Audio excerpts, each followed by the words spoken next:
It's the fourth movie town for owner Derek Trin as he opens Movie Town at C3 Center in South Trinidad. He says the decision on this over $100 million investment was taken 3 years ago when there was not an economic slowdown.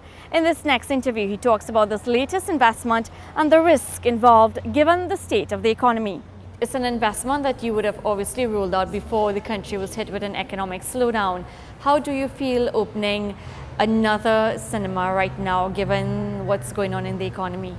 Well, certainly, it would have been nice if everything was buoyant and things were going well. But again, this decision was made 3 years ago with the Mac family and building the C3 Mall. And of course, that process took that period of time to where we are going to be opening on Monday the 16th. But it obviously would have been a nicer situation if the environment was a lot more rosy and people had a lot more disposable income and the oil prices were maybe around the $75 mark. What sort of investment figure are you looking at for this new? This would end up costing eventually, just for our particular location and the Cineplex, about $150 million. And what sort of return, what sort of time period are you looking at for this return on investment? Well, it's obviously going to be variations, but I would think we are looking probably, hopefully, to return within 5 years. Would you say the entertainment industry is recession-proof? And what are you seeing? What is your experience right now? I would say there's some truth to that. People still need to have an opportunity to go out and enjoy themselves.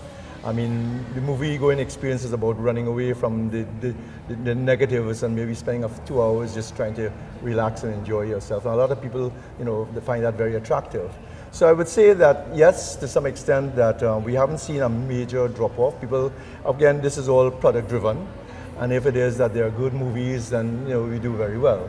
Of course, with the middle-of-the-road movies, I think that's where we feel it most. What sort of percentage hit are you taking from this? I would say we are less than about 7% at this point. With $50 for a movie ticket, do you think during these times people might think twice spending that much to come to the movies when you can just stay at home and look at cable, Netflix? Well, that is so, but it's not it's all price conscious. People obviously have a little less money to spend. But they do save, instead of maybe coming 3 times a month, they'll come twice a month. It's still the most economic way of enjoying yourself and getting good value for the 2 or 3 hours you spend here. And we have tried very, very much to maintain a level of where our prices don't go up too quickly. But we are under pressure, like everything else. There's a cost to buy the foreign exchange that is a little more premium now. And of course, just the mere fact that everything around us is going up and affected by that. But I would think that people a little more, I would suppose, conscious of how they spend their money, but entertainment obviously is one of the high priorities. You have not increased your prices in a while. The last time was 5 years. Yes. Okay, 5 years ago. Do you plan to increase your prices? Well, I think we have going to be doing a little adjustment for the new store because obviously the higher cost and we are offering a lot more improvements in terms of the movie-going experience. But in terms of the Port of Spain and Chaguanas, Tobago, we are going to maintain it for a while. We have to come back and do some adjustments in terms of upgrades, and I think maybe sometime middle of the year we may have to do a slight adjustment to the general box office. Right, and you're looking at what, maybe 55? Yeah, 55 from the 50, and we would be introducing the super screens, the super cinemas with higher technology, better seating, and so on. Which the investment is a lot more. But you're planning to upgrade these existing cinemas at a time when things are slow. Is that risky? Well, we're in the business of entertainment. We tend to believe that once we see where we trend and whether we can do it, we can probably do it in gradually. We don't have to necessarily do it all at the same time. But things like changing the carpets and new seating, improvement in some of our food products and stuff like that. So we did cater for that a year ago. So we have put a slight budget aside to do the improvements. It should have been done already. So what is the new price for the new cinema? The new price at cinema, only in C3, would be $55 instead of $50, and the 2 super screens would be $60. What sort of feedback you're expecting well, every from time, the public? Everybody sees Movie Town as the place to be and where they can enjoy themselves. I've tried to be as gentle as possible, but I think they understand, and they'll see that there is great value that they're getting for the slight increase. So I think we will get the initial, prices have gone up, but it's not over the hill, so to speak. How is the foreign exchange affecting your business, and did that delay the opening of C3? Not necessarily the critical problems, because as I said, we had paid down a little while ago prior to the scarcity. deposits for things like projectors and screens and seating and stuff. So we really just had the 50% balance in order for them to ship, and that would have been like a 6-week delay. And was that because of the foreign exchange? Yeah, partially because of that. And the delays, no, the cinema itself is a very, very technical enterprise to put together. And problems with labor and of course the time of year, especially Christmas.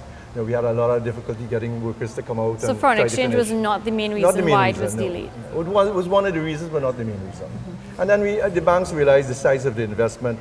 Obviously, we would have a little bit of priority to try and get it completed so that we could get the business going. Yeah, what's next on your agenda with regards to investments, and what about Streets of the World? Okay, well, despite all the opposition, we still have, again, it got caught up where we are also doing our first outside of Trinidad and Tobago in Guyana, where there's a major investment going on there. A little lucky because of the fact that we expect in 3 to 4 years with the oil find that the economy will start to pick up also. But again, we took a chance, and quite honestly, it has become a very most sought after place to open business. So we are doing pretty well with tenants.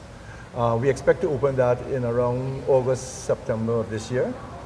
And then of course, regarding Streets of the World, well, I'm on hold, trying to basically have meetings with the government. They have called, and we will start to massage and see whether it's a good time. Of course, they're now in a position where they're looking for investment.